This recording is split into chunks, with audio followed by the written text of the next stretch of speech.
This video will save 4 years of your life from being wasted, because the average student spends over 3,000 hours throughout high school slaving away at school assignments. And I was tired of having 8 hours of school and then doing another 2 hours at homework at home and having no time or energy for anything else. So 2 years ago, I made changes to the way I study, which has taken me from an Indian tryhard studying 4 hours a day to now studying less than 2 hours a week and getting even better grades than before using these 3 changes. And the first was to understand Pareto's principle. I was once in class taking notes like an Indian madman ready to dominate these tests and get like straight A's. But when the test day came and I sat down thinking I was prepared, I realized that almost none of the 10 pages of notes I had taken was on the test. So I took the test while still guessing half of the answers because I had no clue what was on it. And luckily I got an 85, but the one Indian kid who never even took notes during class got a 97 without studying. So I went up to him after class and I was like, bro, what is your Indian secret? What is in your brain that is not in mine? And you know what he said?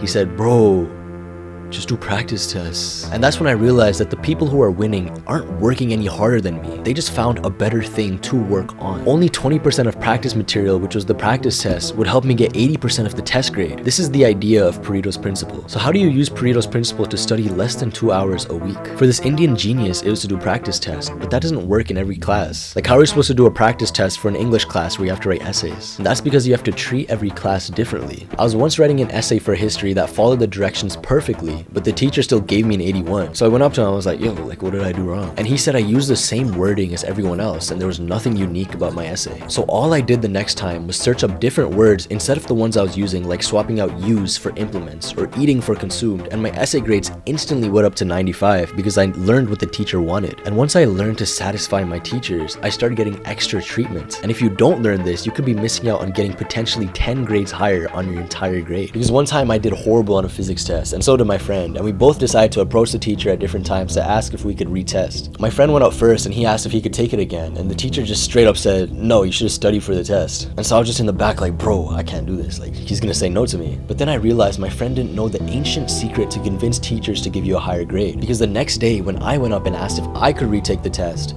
the teacher actually agreed and told me to do it that day after school. My grade improved by over 10 points simply because I had a connection with the teacher. The thing is, teachers are humans too. They have shit days too.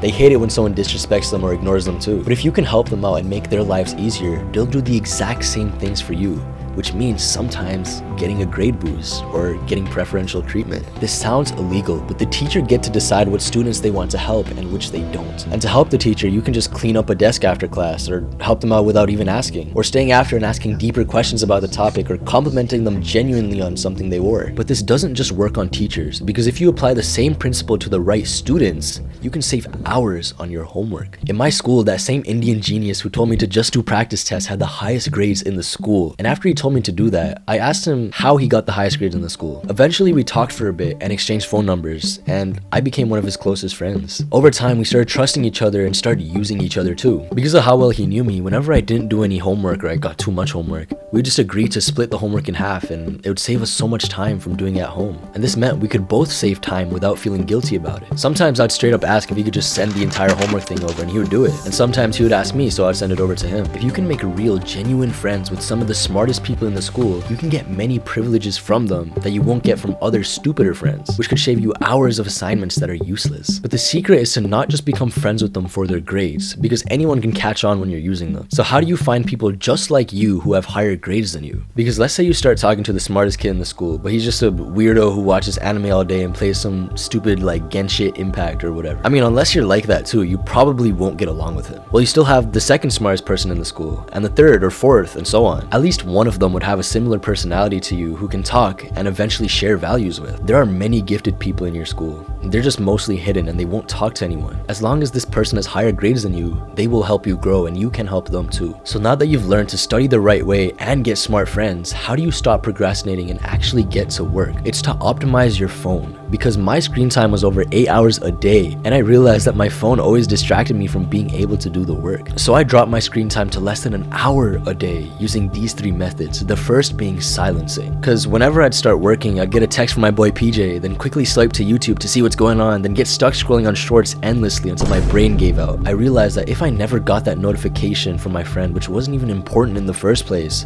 I would have never even gone on my phone or touched it at all. So how did I stop this? Well, I never turned off the do not disturb or silent mode of my phone, and I turned off all notifications from everyone. The only notifications I have on are from my parents to send me a message or they need to be able to contact me. Other than that, I have it on almost all the time. The point is to make your phone as silent as possible all the time. But even this might not be enough because the second step will lower your screen time the most, and it's called removal. The problem with our phones is that it's too easy to access the things that we don't want to access. And that's why I only have 4 apps on my home screen, and I only need 2 because I use them to message my family and friends. So you simply just have to delete these apps and make it so that you can't even access them. Delete the accounts that are associated with those apps, and I guarantee you will not spend a lot more time on your phone. So this will eventually get you to around maybe 3 or 4 hours a day of screen time. But how do you drop it to less than an hour a day? Well, that's the third step, which is tweaking a few settings that greatly impact your screen time. First, turn off all notifications like I said. I still need messages from my family, so I allow that. Then, turn off these 2 settings.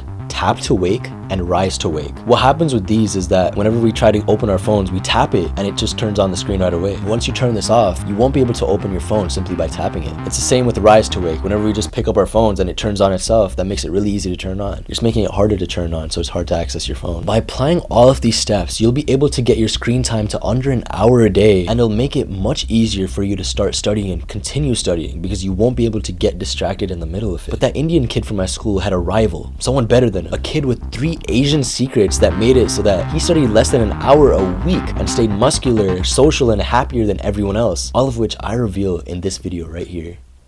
Goodbye.